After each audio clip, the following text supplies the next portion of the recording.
the next text towards the bottom of page 1, Confession Apology. And the amazing text from Maimonides, this is from his Mishneh Torah, the Laws of Repentance.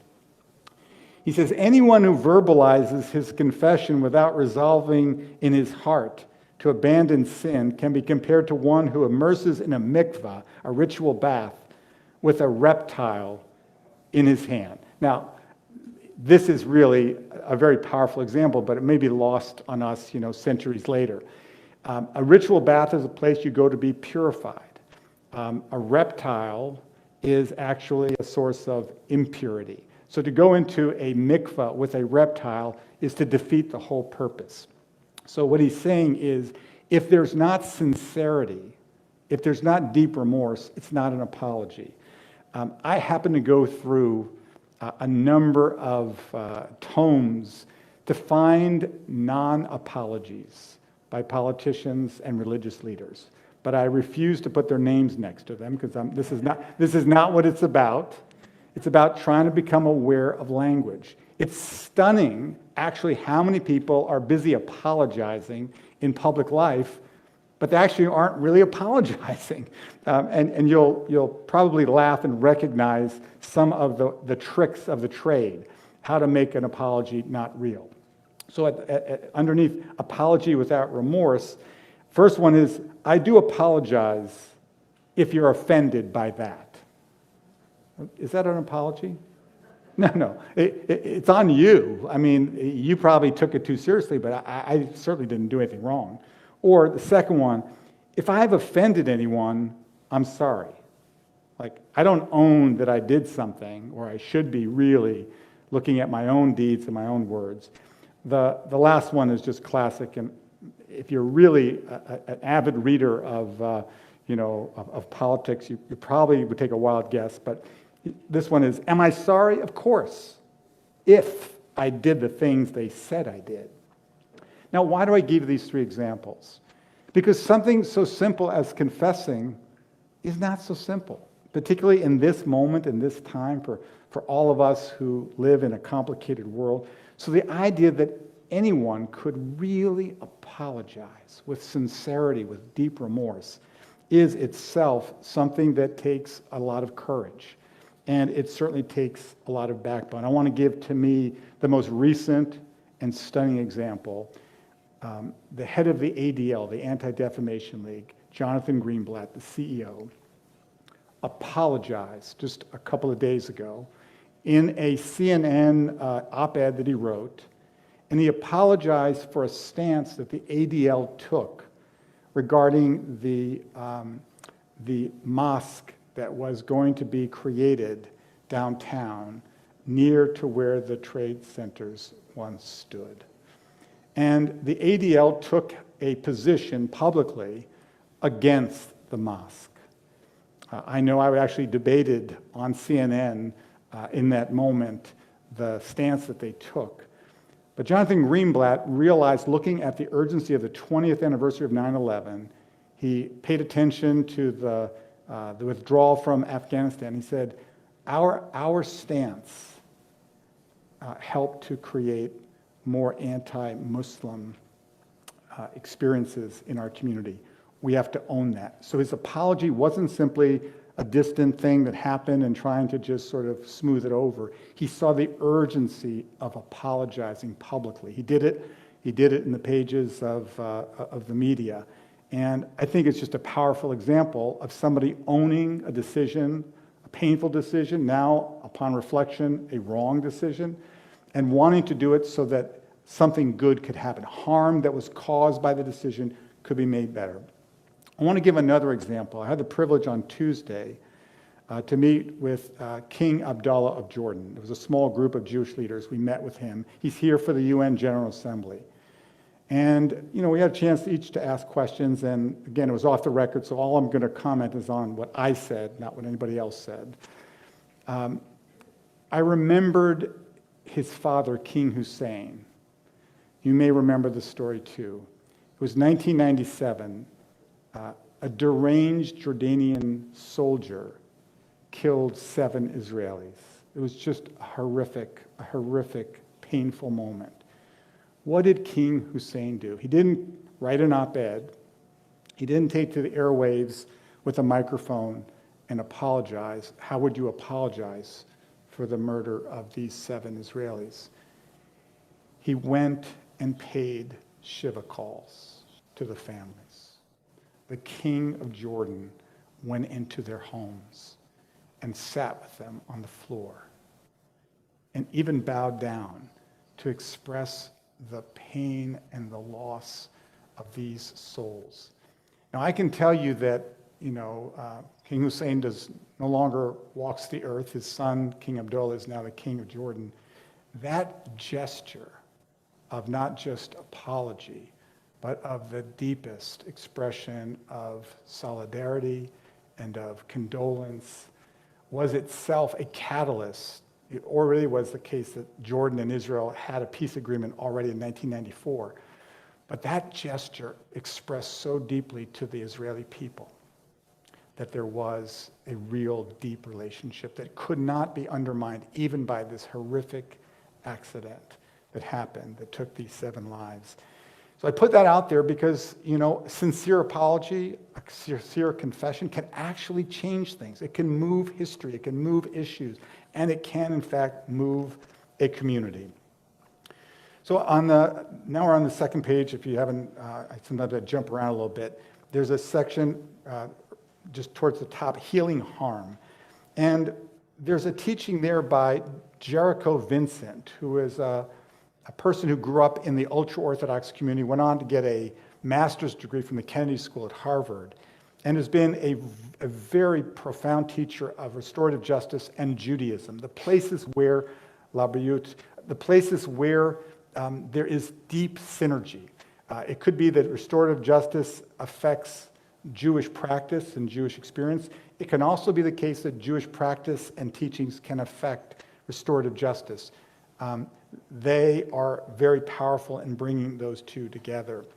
And one of the things that I think is really powerful in Jericho Vincent's little excerpt is the notion that restorative justice also assumes that restitution is possible even in the case of grave harm.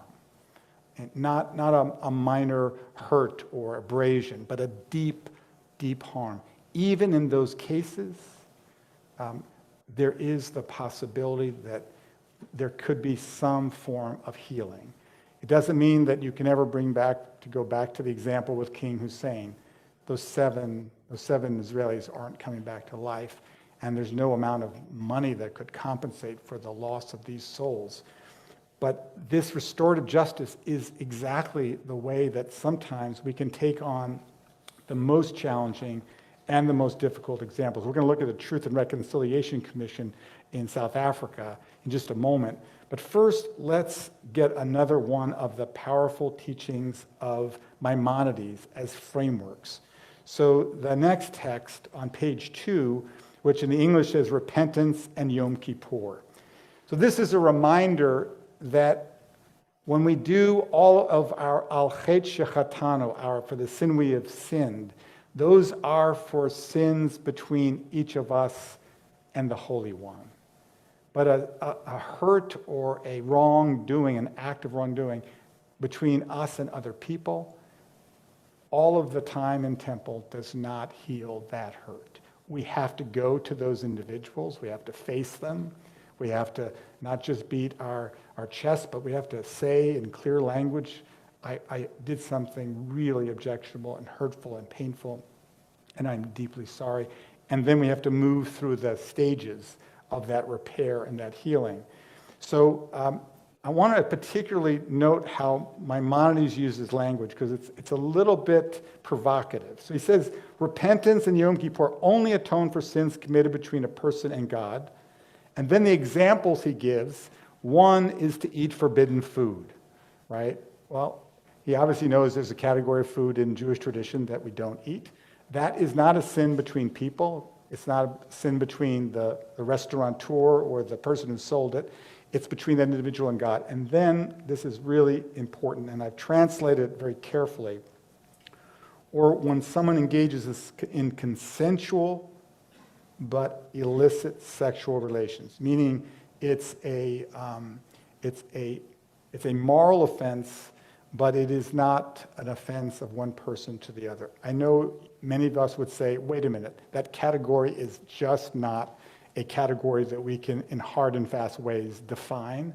But just note that he includes some forms of sexual immorality, sexual misconduct, but thinks that this example he's thinking of is between God and those individuals. But obviously, most of the individuals that we think about, it's between one human and the other. And here is maybe the hardest piece of the whole teaching today, which is Maimonides believes that you have to make restitution. You have to, in some way, do something specifically to repair the wrong. Now, if I took $5 from you, the easy thing for me to do to correct that would be to give you $5 back. But Maimonides says that's not enough.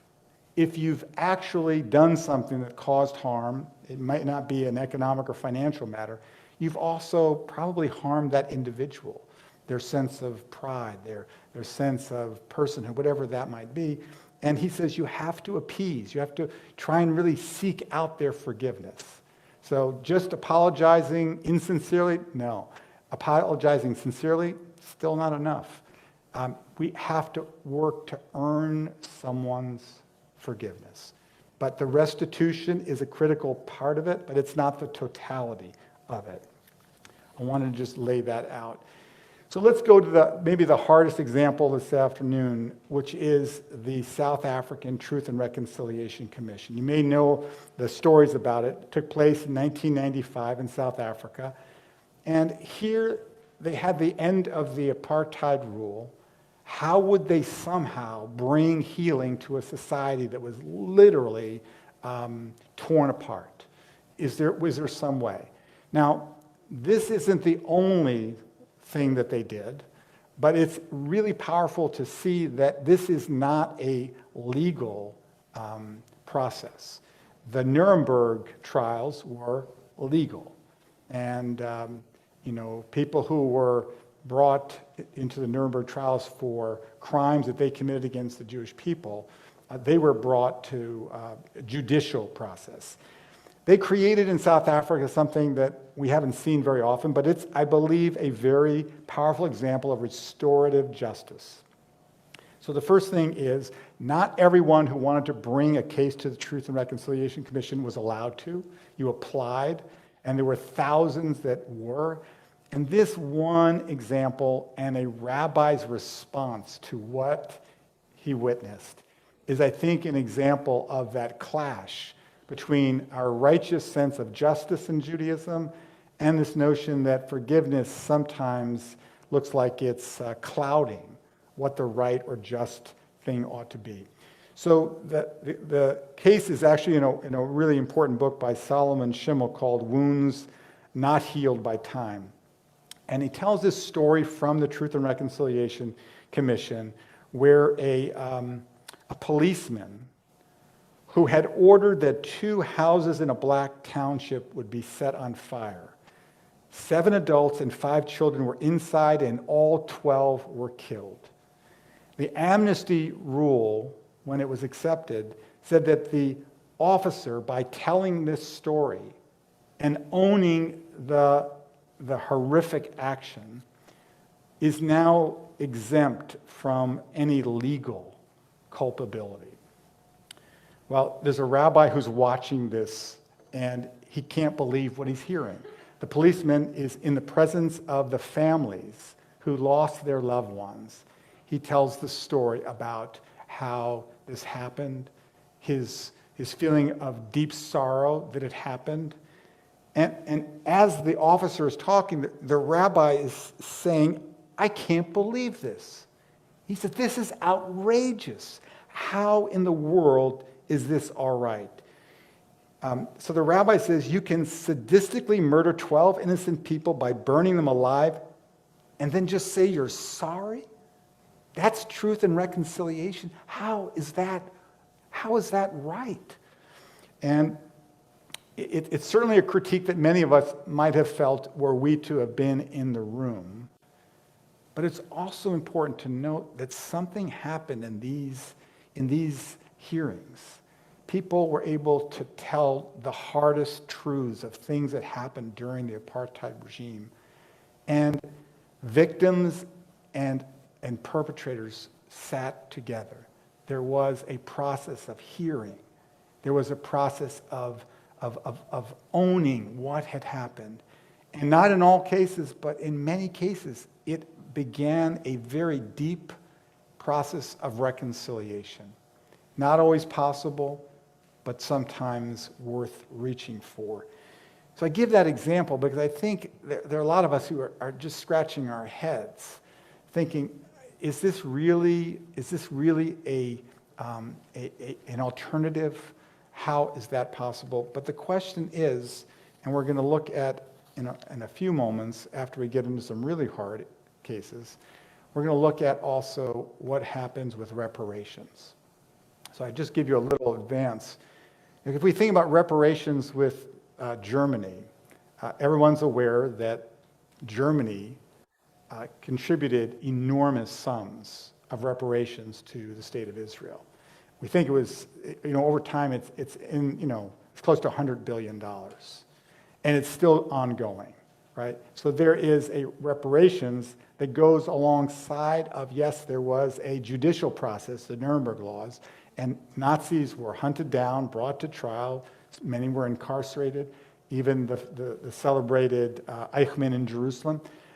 But the reparations brought a different kind of healing, and the relationship today between the state of Israel and Germany is extraordinarily close. It's kind of a remarkable feat of history.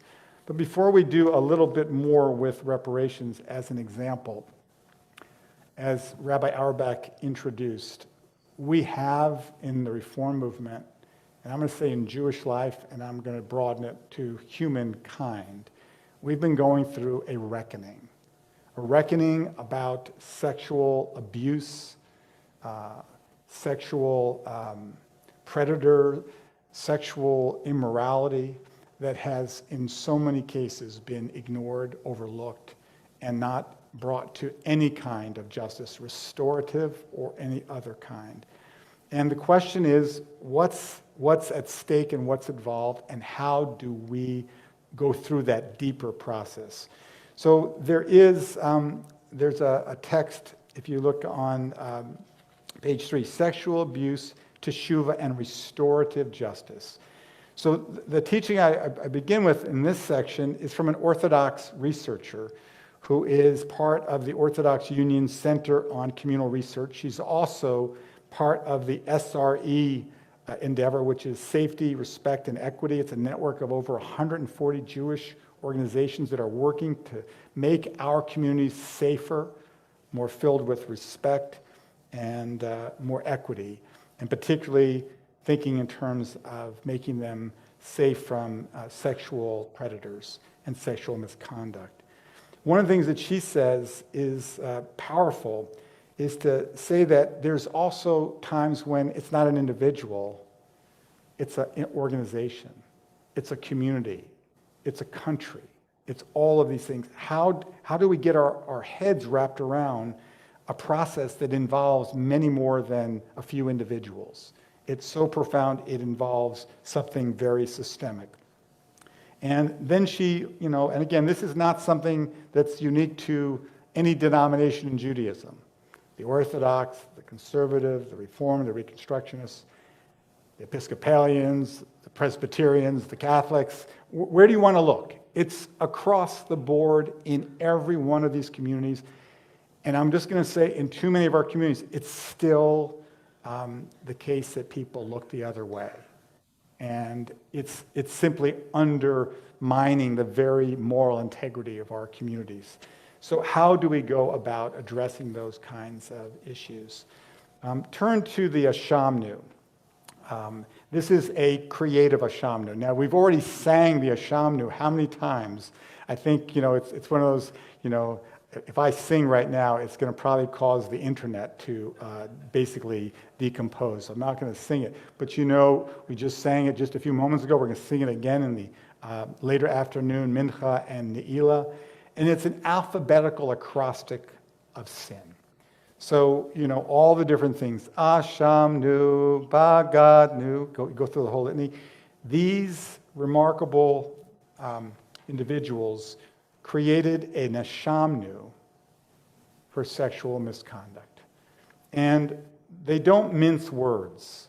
And honestly, it would be something that we could, in fact, say, and I'd actually want us to just say a little bit of it together. I guess some of you who are on the live stream, you may be sitting alone in your home, you may be with others, and your screen may tell you that you're on mute, but I still would ask that we try to vocalize some of what we're going to say. It's written in the collective. It's in the plural. It's not one person. It's an entire community, right? Remember Abraham, Joshua, Hessel? Some are guilty, all are responsible. We're all part of this community. We're all responsible for keeping it safe. So let's just do this together out loud and see if just some of the litany of pain is felt in a different way. If you feel that you want to do this as we sometimes do when we sing our Shamnu, then let's do it, because we're still in a liturgical moment. It's Yom Kippur afternoon. It's not Thursday, it's Yom Kippur. So I think this is one of the most powerful ways for a community to own what has happened and what has still not happened. So let's say this one together. We abused our power. We didn't believe survivors. We were complicit. We demeaned. We echoed the majority. We focused on our own self-interest over safety. We gave abusers opportunities to further harm. We humiliated survivors. We ignored our impact. We justified inappropriate behavior. We kept abusers in power. We laughed at jokes that supported rape culture. We marginalized narratives that weren't easy to digest. We normalized problematic behavior. We ostracized victims. We participated in the erasure of survivors' voices. We questioned survivors' motivations. We reinforced harmful myths. We silenced voices trying to come forward. We trivialized. We didn't use safe protocols. We violated boundaries. We waited too long to take action. We exonerated perpetrators who didn't repent. We yielded to our basest impulses. We zealously defended perpetrators of harm. That's not an easy litany to recite, to read, and to have a sense that these are real harms that have been done. And the call to collective responsibility is very real. And frankly, it's underway, but it is so powerful on Yom Kippur for us to think about clearly what we individually have done, but how we also participate in some of the larger harms of community and society, and how we repair and heal is in many ways the same process of confessing, of owning, of having genuine remorse, and then working with restitution and reparations, and then making sure that in the future, when similar conditions arise that might allow certain behaviors, that we collectively act differently. Rabbi Auerbach mentioned that we in the Reform movement have been very clear to take ownership of what has gone on.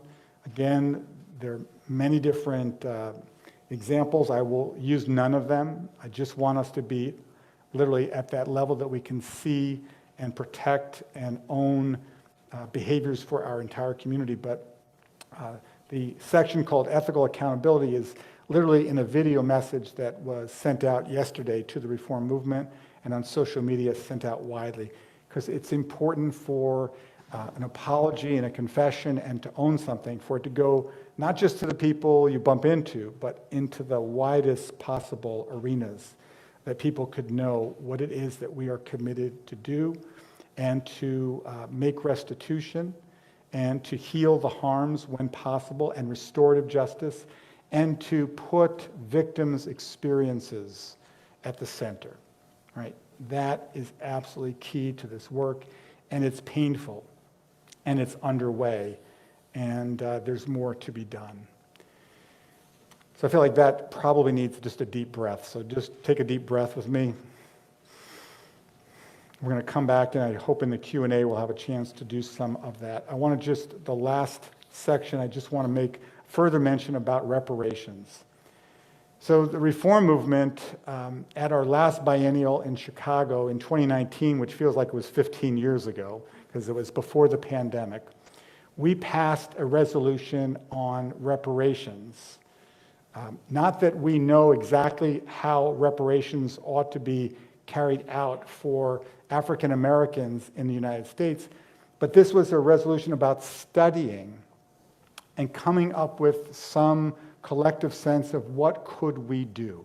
What would be a restorative? What would be a reparation that would, again, not wipe away literally generations of harm, but address it in a very real way?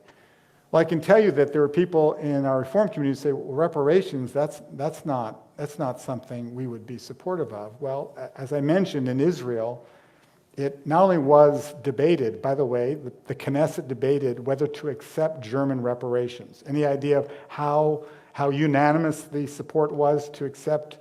It was not unanimous. In fact, the actual numbers, because I went and checked, because I wanted to see, 61 to 50. Again, there are 120 people in the Knesset, so a few obviously didn't vote.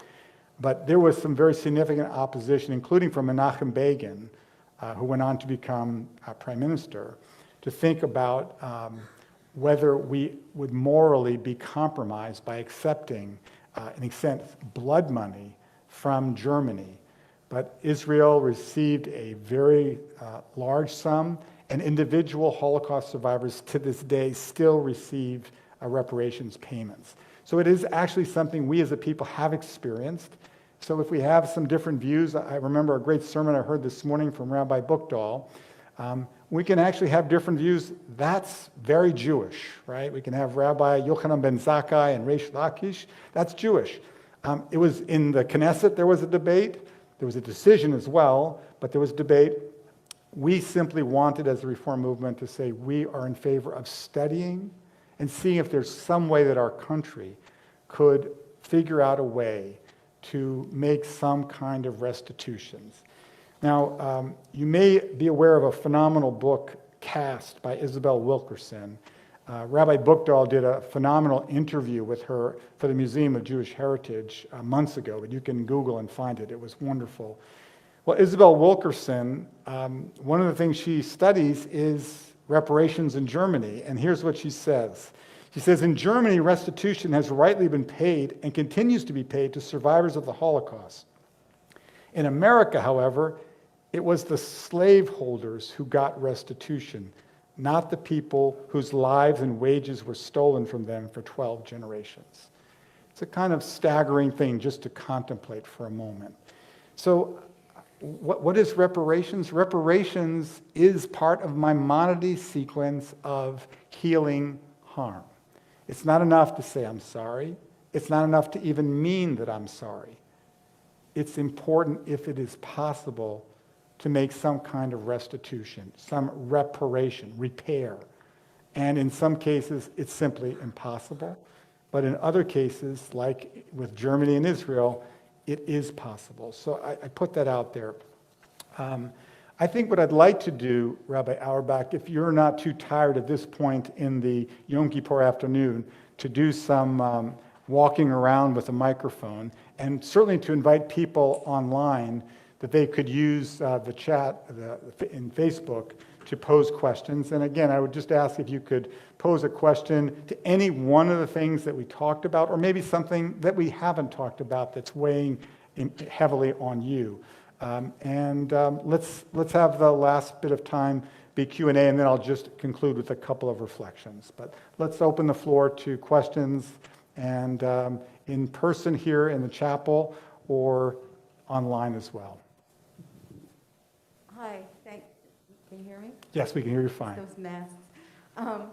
So, I'm glad that you mentioned the book Cast, and, the other books like that. There's the Black Lives Matter movement and the Me Too movement, and, but going just specifically on the original sin of slavery in this country, I think a lot of people are coming to a personal understanding of just how horrendous it is. And so my question is, without waiting for debates in Congress about something like reparations, what can individuals do to, you can say, well, I wasn't there, but this is our heritage that we're living on, and this is this inequity that we see before us. What could people do as individuals, and what could Jews do specifically? So I love the question, because it really puts it, right on the line. I think if we just think of Yom Kippur and some of the texts from Maimonides, we actually have a set of steps to take. So I think the first thing for us is to really acknowledge what we have been a part of. Now you could say, well, my family only came in 1904, but Jim Crow went on for, obviously, in some ways, the new Jim Crow is still going on. So I think to acknowledge and to help to build a conversation among many different parts of American society that this actually is real, and it's potentially very important for the healing process, because it's not getting better. I don't know if you've turned on any media. You could argue that we're actually getting worse and worse, and the divisions and the hatred and the racial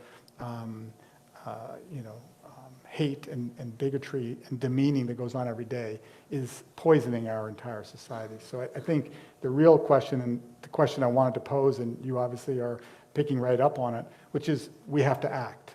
And we said as a reform movement, we think a first step is to really study, and we're not going to just wait for Congress, but we can also build bridges within the faith communities. We can build bridges across lines of difference and all the different things that sometimes divide us. But the key is not just to feel bad. It's actually critical and potentially healing for us to act, and it's never too late. So there's a theme in some of the questions from Facebook, which is, what is our obligation to accept an apology? And I'm thinking particularly of cases where someone who is a survivor of abuse may have, for their own self-care, drawn a strong boundary and doesn't want further contact or just isn't in the place. So are we obligated to accept an apology? And if someone isn't ready to accept an apology from us, what does Teshuva look like then? Thank you. There's a really profound question. So thanks for all the people who put that into the chat. Truth is, Maimonides gets into what are the steps you take when a person isn't ready to forgive. And there are actually a whole series of things, including even bringing potentially a group of rabbis, a group of members of the community to try and persuade. But I would just say there's something called unearned forgiveness, which is not a tremendous section of Jewish practice, which is when the Pope was shot, and if you remember John Paul when he was shot, he went to the hospital and he forgave the man who had tried to murder him. The man had no remorse, did not apologize, did not feel badly, sorry that he didn't kill him, and others as well. But the Pope was expressing unearned forgiveness, right? That's not an essential practice within Judaism. However, what do you do? Again, we have the hardest cases that are being asked in this discussion, but even just take that relative of yours, because we all have this relative, don't name the relative, who literally has done so many hurtful things, and then finally, after years, has come and apologized in a very heartfelt way. Are all of us quick to grant forgiveness? I think we all struggle with this. So this is a real category. And I think in the cases of abuse, I feel like there's extra protective. I think there's absolutely no way to coerce someone to forgive in some of those cases. I'll just give the one, Rabbi Harold Kushner just a brilliant, phenomenal rabbi. He gave a sermon about forgiveness on Yom Kippur many years ago. And he said, even in the case of a divorce, you have to forgive. And a woman called him, literally, the final shofar blast was sounded. Moments later, this member of the congregation said, I got to talk to you, Rabbi Kushner. She came in, she said, how in the world? You know what my ex did to me. You know the kind of hate and the kind of pain he inflicted. And you think I should be forgiving this individual? Rabbi Kushner said, it's not that this person has earned your forgiveness, but it's the way you're going to be able to let go. This person is tormenting you 24/7. So that's not my answer to the one who's the survivor of abuse. But sometimes we forgive as a way to let go and be able to move on in our life. And it isn't always that, kind of therapeutic moment of embracing. Sometimes it comes from a necessity of self-preservation. But this is getting into the really hard work. And that's why the Truth and Reconciliation was so, difficult for many to watch, because you had the families of victims and you had this policeman saying, I'm so sorry for, basically causing the death of 12 of your beloved family members. That's not what our tradition says, but Maimonides lays out what our work is, and it's serious, and it's in front of us, and it's for all of us. Thank Other you. questions? Hi, I have a comment more than a question. I just want to open the lens a little wider and have us include Native Americans, who are the oldest practitioners of restorative justice in America and need restorative justice. And one other comment is, one of the things that I always say when somebody says, well, what can I do? I wasn't involved. One of the things I say is vote, because we choose the people who do make those systemic changes. Thank you. So that widening is so appreciated, of course, of course. And once we widen the lens, we can look all over the globe and we can find many places. But we also need to start in the places where we have some, ability to move and to reshape. Thank you so much. Rabbi, reparations, it's on, oh, sorry. Reparations seems to indicate that whatever had happened is now over, and at least in my mind, and that we are trying to figure out a way to forgive and also come up with a way of addressing that. What about the situations, and how does this fit in within the concept of reparations? What about the situation that was just referred to, where we witness an ongoing challenge? And you had mentioned the new Jim Crow and presumably the voting right restrictions.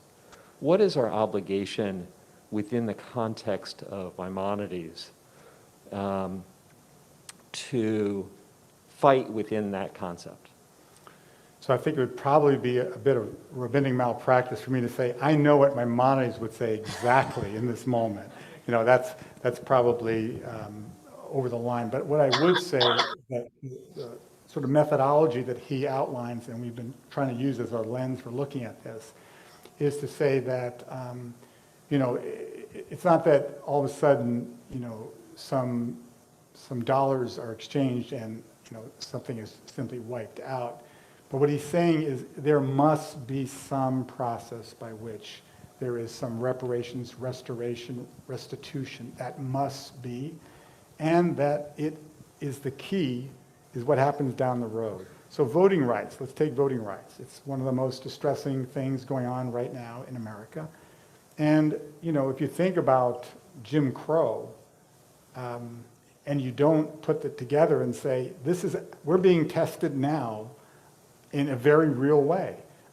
Are the polls, is the franchise open to everyone, and all those barriers that were kept so that particularly African Americans and many other marginalized communities in America were kept from voting?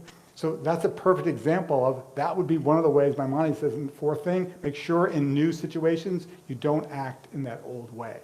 So we can do that. The question is, can we do that without there being also some restoration in a deep, profound way? Can we just address it as the Voting Rights Act?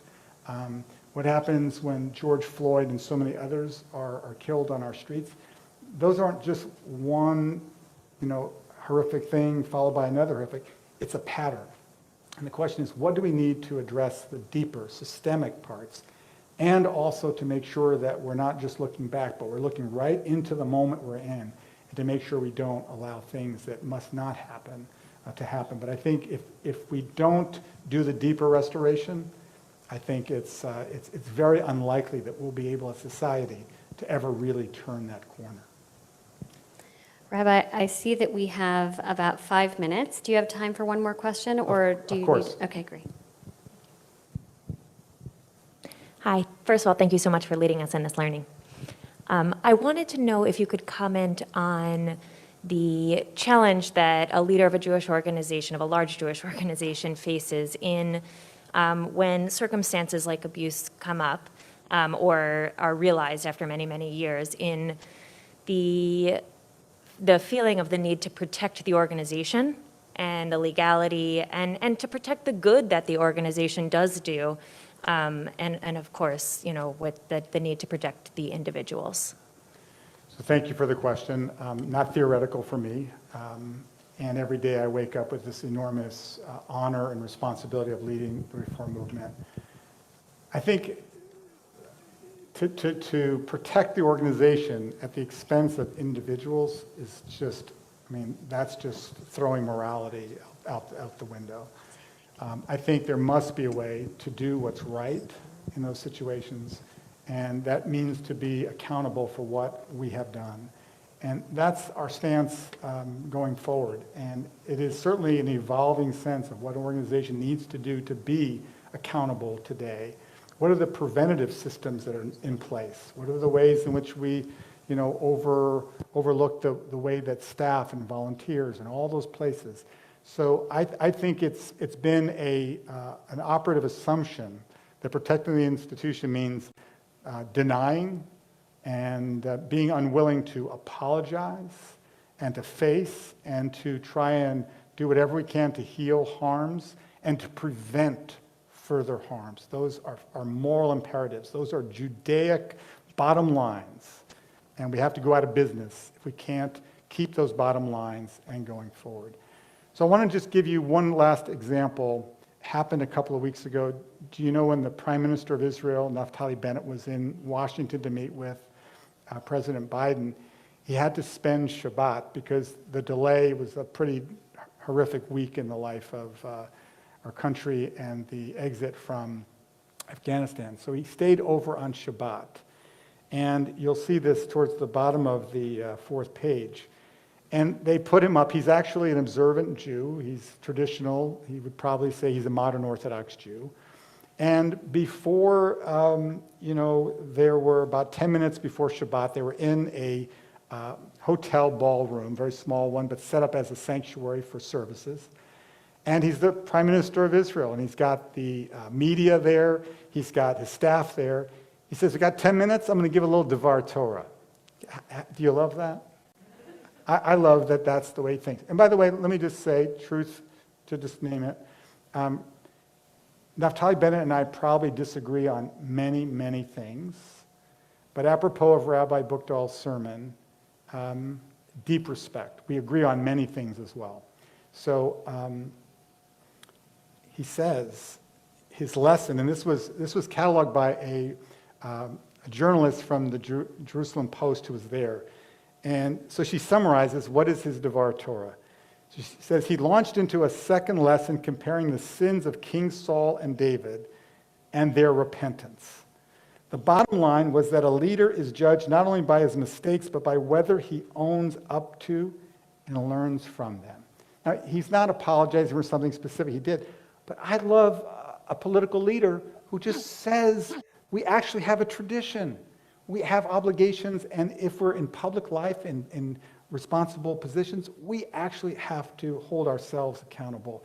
And I thought that was inspired. So the final word is, Yom Kippur isn't over, friends. And the goal here is to find our most authentic core. And that's what Teshuva is. It's restitution, it's confession, it's remorse, it's differently, but it's also finding who we are in our innermost selves. And Rabbi Abahu, in the last text from the Tractate Brachot of the Babylonian Talmud, says, where those who have gone through a process of tshuva, where they stand, no one else can stand. The fully righteous, you move to the side. Those people who have worked this through are some of the most inspired people on the planet. That's all of us. We're all working through it. And if we're not aware of anything we've done that's wrong, it means we're probably not aware enough, right? We all are aware of things that we do that cause harms, and it's certainly the case that collectively we have much work to do. But the good news is we've got a couple of hours today. The gates are open, the openness of this process, and we have tomorrow, and we have next week and next month. So let's do the work together, but let's do it deeply, and let's, in the process, change ourselves and change the world. Shana Tova.